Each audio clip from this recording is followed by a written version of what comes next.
Welcome. Today we're diving into the golden path to financial independence, and we're going to tackle one of the most powerful, but maybe the most misunderstood part of anyone's financial journey: luck.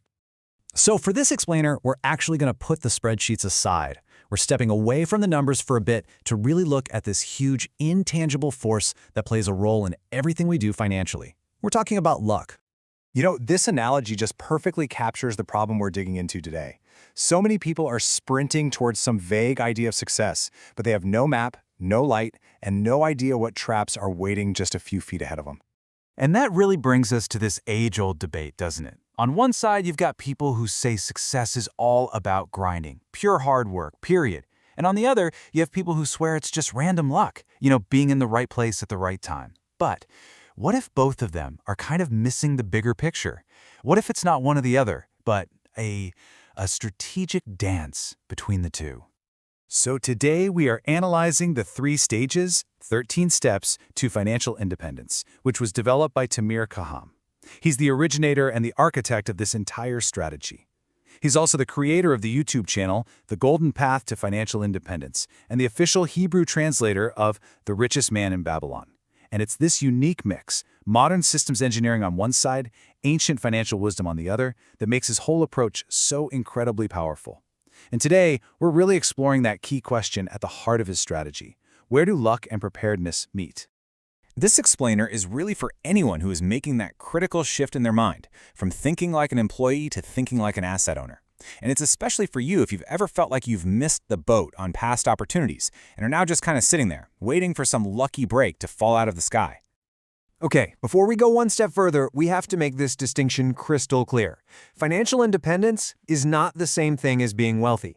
Financial independence comes first. It's that point where your passive income covers your living expenses. Wealth, that's the massive accumulation that can come after you've built that solid foundation. This strategy is all about getting to FI first. So if success isn't just about sitting around and waiting for a lucky break, what's the alternative? Well, the answer lies in this counter-philosophy, and it's one that's grounded in some really ancient wisdom. The idea is you don't wait for luck, you build a machine that's designed to capture it. This quote from King Solomon is basically the philosophical core of our entire discussion today. It might sound a little poetic, but I promise you it's an incredibly practical and potent financial strategy. Let's break down what it actually means for us. And this right here perfectly illustrates that idea. Think about wealth, your cash, your assets, as a shield. It's passive. Sure, it can protect you for a while, but it's brittle. It can be shattered by one big crisis. But now, compare that to wisdom, your financial literacy. That's not a shield. It's an active, regenerative engine. You can take away all of someone's money, but if they have the knowledge, the wisdom, they can rebuild it all from zero. Okay, so how do we actually build this capacity to capture luck?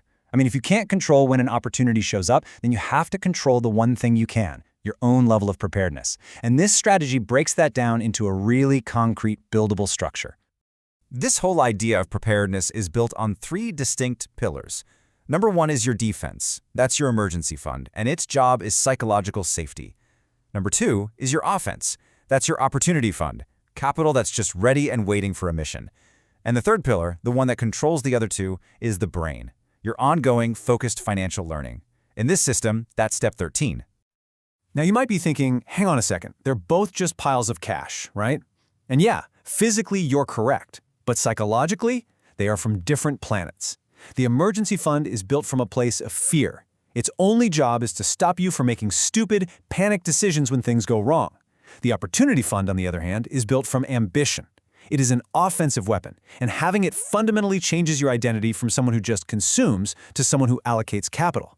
It literally trains your brain to spot value.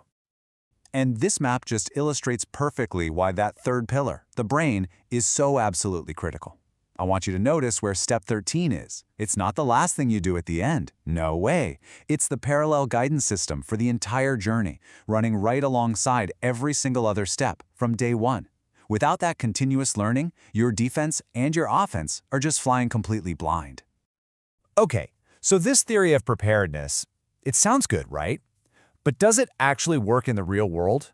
Well, let's put it through the ultimate stress test, the absolute pressure cooker of the 2008 global financial crisis. Back in 2008, Every news channel was screaming the same thing. Real estate is toxic, banks are collapsing, the world is ending. The herd saw a terrifying 5-alarm fire and they panicked. They just sprinted for the exits. But the architect, looking at the exact same events through an analytical lens, saw something totally different. He saw a massive, historic gap between the short-term price of assets and their long-term value. And this simple shift in mindset, it's everything. What looked like a terrifying, world-ending fire to the unprepared was, to the prepared, a historic, once-in-a-generation fire sale. Now, the first thing people say is, sure, that's easy to do if you have millions of dollars just sitting around. But here's the thing. That assumption is completely wrong. The architect was a salaried engineer. The solution wasn't just having a pile of cash, it was having a well-designed system. He created a partnership that met very specific requirements, like having a shared vision and unbreakable discipline. And that partnership, it acted like an emotional gyroscope, keeping everything stable while the rest of the world was spinning out of control. So what does this all boil down to? What's the big idea? Well, it all comes together in one final, really powerful metaphor that will completely change how you think about luck and opportunity. Here's the most important point of this entire explainer. We have to redefine luck. It is not some random thing that just happens to you. Luck is an equation. It's the engineered intersection where your preparedness, all those years of saving, studying, building your systems, slams head-on into an opportunity the market gives you. The 2008 crash was the opportunity, the years of preparation was what made it a success. And this brings us right to the train station metaphor, which just sums it all up perfectly. You cannot control the train schedule. You have absolutely no idea when the next great opportunity is going to pull into the station. Your only job, your entire job, is to make sure you're standing on that platform with your bags packed, ready to get on board the second it arrives. Before we wrap up, a very quick but important disclaimer. All of this content is strictly for educational purposes. It is not personalized financial advice, and success always depends on your own execution. You are always responsible for your own decisions and for consulting with qualified professionals. Okay, so let's recap the 3 biggest ideas to take away from this. First, you have to redefine luck. It's not chance, it's the intersection of preparedness and opportunity.